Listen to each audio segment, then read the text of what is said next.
So welcome to this short video. This is my Phantom 3 professional DJI drone. I've just fit the prop guards to it and the extra little bit of string. It says it gives it extra protection, I don't know why, but it was in the package, so I thought I'd put it on. And I've got the case of all the 3 batteries ready charged up, so I'm going to go for a flight. I'm just down in Alicante at the minute. I'm at a golf resort, but I don't play golf, so I figured I'd bring the DJI down, have a bit of fun. So hopefully a short look out over the fairways, see if we can't annoy some of the golfers and get a nice aerial view of this resort. See what else is around over the top of the hills there. See just in the distance. Yeah, let's get it out there and see how it goes. I've not got any audio recording equipment, so I can narrate the video while I'm flying it. So generally it ends up being a bit of a quiet video. But I've got my iPad with me, so I might take that out and see if I can do some audio on that and overlay it to the video. We'll see later how that goes, but there it is, all ready to fly, all charged up, 3 batteries, so about an hour's flight time, so let's go and have some fun. Alright, so we're now out in the beautiful Alicante sun. I've got the drone just about set up, ready to go, just need to get the control all synced up. I've got to put my iPhone onto the control, unfortunately, so I won't be able to take any video or audio from this, but I've got my iPad there. I'm going to try and get a little bit of the audio footage to put with the video, but we're just outside of the resort now in this little gravelly grass area. Away from everybody, just to comply with regulations for takeoff. Over the hill there is Alicante Airport. Now I had to go online and check the distance from the airport, and I am at sufficient range to fly the drone here up to the 400-foot limit. I believe the app on the drone also would restrict me and tell me if I'm inside that anyway, but I'm well away from the airport. I'm hoping though, over the top of the hill, we might be able to see some of the aircraft taking off and landing from Alicante.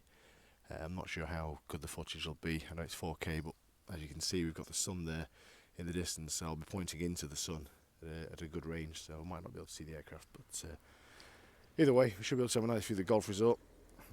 I'll get to a safe altitude and see if we can get a little nearer and have a look at some of the fairways, and we'll take it from there.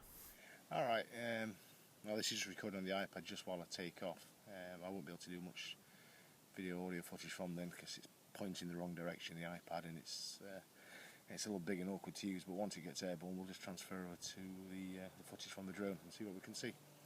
So I'll go ahead and do auto takeoff. The home point has been updated. Give it a couple of seconds, just check the gimbals, make sure they're working okay. So the blades aren't going to come off. That seems alright.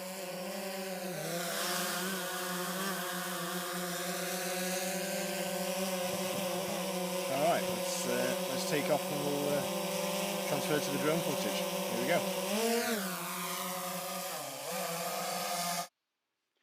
Alright, up we go.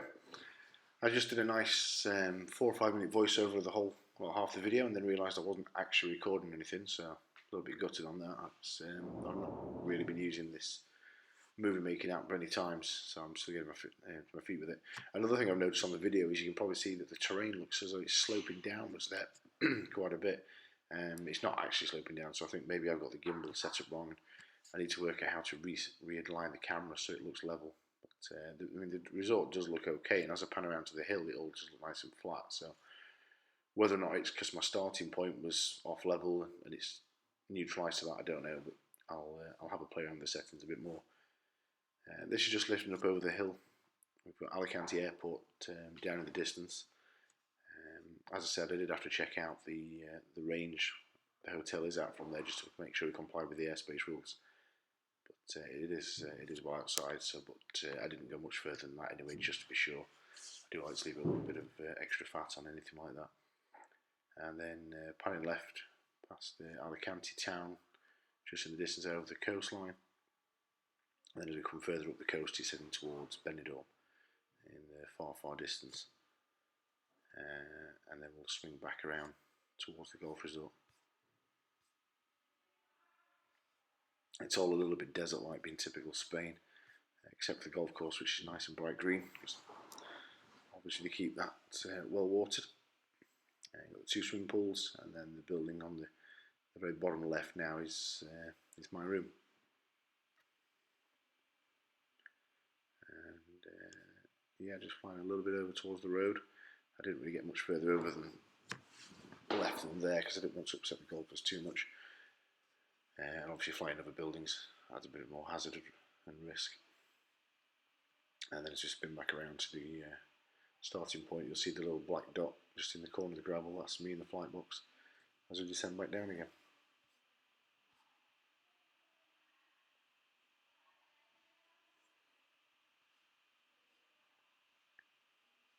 It does tend to descend a lot slower than it climbs. I guess obvious reason you don't want to descend too hard and crash land it. Personally, I'd like it to descend a little bit faster than that, and maybe slow down the rate of descent as it gets closer to the ground, kind of a varied descent rate. Again, I don't know if that's something you can change in the settings, but personally I would like it to descend a little faster than that. And there's the resort just disappearing again into the background. And then I'll turn the camera back toward me to get a nice shot and assist for landing.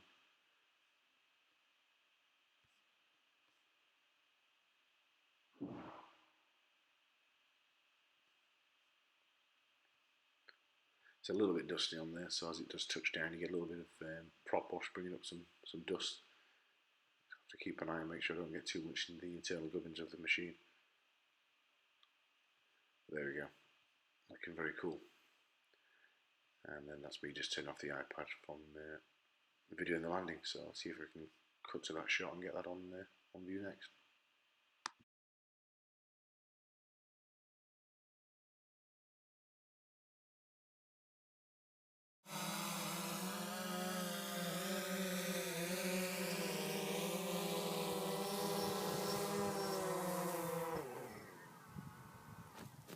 And that's the engine's cut. I think that was a decent, successful first flight. And now back up again, just doing a high-speed run up to the top of the hill. One of the downsides I found with the Phantom so far is the props. Kind of some of the video footage a little wavy, and also you can see the props if you're in high speed as well. So if you want to get rid of the props, you have to fly it a little bit slower, or pitch the camera down a bit more out of view, which is a bit of a shame. I suppose that's where the DJI Inspire has got it beat, but at triple the price, it is going to be a bit of a piece of equipment. But for now, the DJI Phantom is good fun.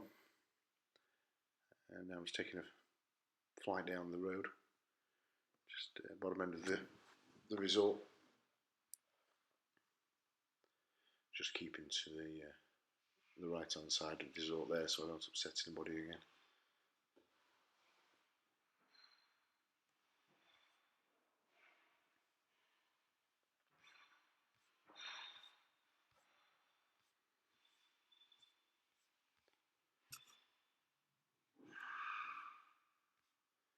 And back up past the two poles again, and back up for a landing.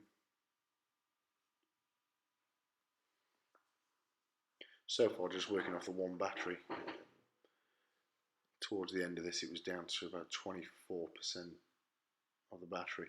I've got the alert at 22% and then the critical at 10% when it will automatically come back home again, but I generally like to bring it back inside or greater than the 20%, just so I'm comfortable with the amount of power that's left in it should something happen. Not the smoothest camera work offline, but there it is. Alright, that's the first battery done with. I'll swap it out and get back in the air again, I think. Unfortunately, I think I need two hands.